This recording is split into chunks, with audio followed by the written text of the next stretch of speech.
네, 안녕하세요. 주식하는 전산쟁이 주공TV의 주식공무원입니다. 2019년 5월 3일 올레한 금요일인데요. 장전 투자 전략에 대해서 말씀드리도록 하겠습니다. 일단 전일 미국 시장 살펴보겠습니다.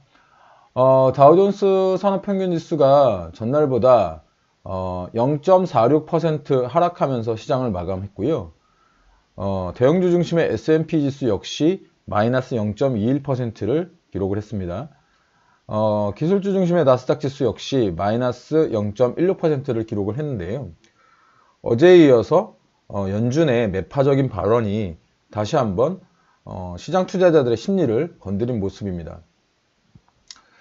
국제유가가 3% 폭락을 했는데 이 이유는 이란의 제재에도 불구하고 사우디아라비아가 증산을 할 것이라는 기대감 때문에 국제유가가 3% 넘게 하락을 했습니다.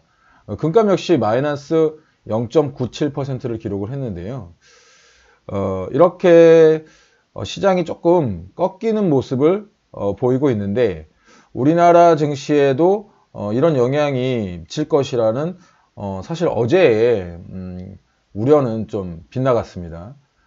어제 우리 시장은 오히려 미국 시장과는 다른 모습을 보였는데요. 물론 이건 좋은 거죠. 좋은 디커플링인데 시장에서는 환율 상승과 국제유가 이런 것들 때문에 우리나라 증시도 영향을 받을 것이라고 생각을 했는데 환율이 조금 주춤한 모습을 보이면서 우리나라 시장은 2200선을 다시 회복하는 그런 모습을 보였습니다. 이 지금 우리나라의 상승의 배경에는 어제는 사실은 기관 투자자와 외국인 투자자들의 쌍끌이 매수가 있긴 했는데 여기서 좀 주의 깊게 봐야 할 부분이 하나 있습니다. 바로 외국인 투자자들의 우리나라 주식을 사 모으는 그런 현상입니다. 전에 제가 환율이 이렇게 오르게 되면 외국인들은 환차손을 겪게 돼서 우리나라 주식을 팔 수밖에 없다. 팔 확률이 높다. 이렇게 제가 말씀을 드렸는데요. 어제 약간의 환율의 하락은 어제는 있었지만 지난 한 달간 약 한 3% 정도 환율이 급등을 했거든요. 그렇다면 외국인들은 이 한 달 동안 우리나라 주식을 과연 어떻게 했을까? 지난 4월 3일부터 그래서 주식공무원이 코스피에서 우리나라 주식을 어떻게 했는지 살펴보았는데요. 외국인들은 우리나라 주식을 오히려 1조 9천억 정도를 사모았습니다. 거의 2조 원에 가깝죠. 뭔가 좀 아이러니합니다. 환율 상승의 리스크를 감수하고서라도 우리나라 주식을 사는 이유. 네, 저도 그것이 알고 싶습니다. 사실 MSCI 상해 A주의 확대가 5월달부터 시작을 합니다. 이론적으로 따지면 우리나라에서 중국으로 돈이 빠져나가야 되는 가능성이 많은 상황이기 때문에 외국인들의 이런 투자 움직임이 더 우아한데 여러 방면으로 외국인들의 투자 매수 이유에 대해서 좀 살펴보았는데 지금 현재 단계에서 숫자적으로 볼 수 있는 것은 우리나라 증시의 PBR이 그러니까 절대적 가치가 1 수준으로 저평가되어 있다는 것 이외에는 어떤 이유를 찾기가 사실은 좀 어렵습니다. 그리고 두 번째, 우리나라의 1분기 관련된 어떤 그 실적 우려가 좀 지나쳤다라고 하는 분석인데요. 지금 이미 1분기 실적의 우려에 대한 그리고 2분기가 좀 개선될 것이라는 것이 차트에 시장에 반영이 되었다는 그런 분석입니다. 그리고 이렇게 주가에 선반영된 부분이 많기 때문에 미중 무역회담 이제 지금 막판 협상을 하고 있죠.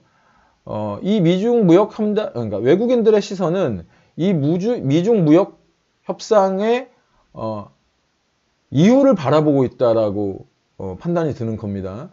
로버트 하이저 미국 무역대표부 대표와 스티브 무너신 재무장관이 이번 주에 이제 중국 베이징에서 고위급 무역 협상을 진행했고 이제 8일 날에는 중국 대표단이 워싱턴을 방문해 후속 협상을 이어가는데 어저께 미국의 그 경제방송인 CNBC는 10일 날 정도의 무역 협상이 완전 타결될 것이다 라고 하는 이런 그 보도를 하기도 했습니다.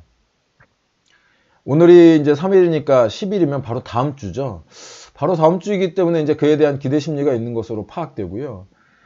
미중 무역 전쟁 당시에 미중 무역 전쟁으로 가장 피해를 입는 나라가 어디였는지 기억하시나요? 바로 우리나라였습니다. 우리나라는 미국과 중국의 수출 의존도가 매우 높은 나라이기 때문에 2018년 1월 당시에 우리나라 주가 지수가 약 한 2600 정도였죠. 예, 2607, 2607이었는데 이게 이제 1년 만에 1984를 기록합니다. 예, 1994 정도를 기록합니다. 약 한 마이너스 23% 정도이고요. 이 하락은 뭐 거의 1년 내내 일어났기 때문에 작년 한 해 투자하셨던 분들은 상당히 어려움을 겪으셨을 겁니다.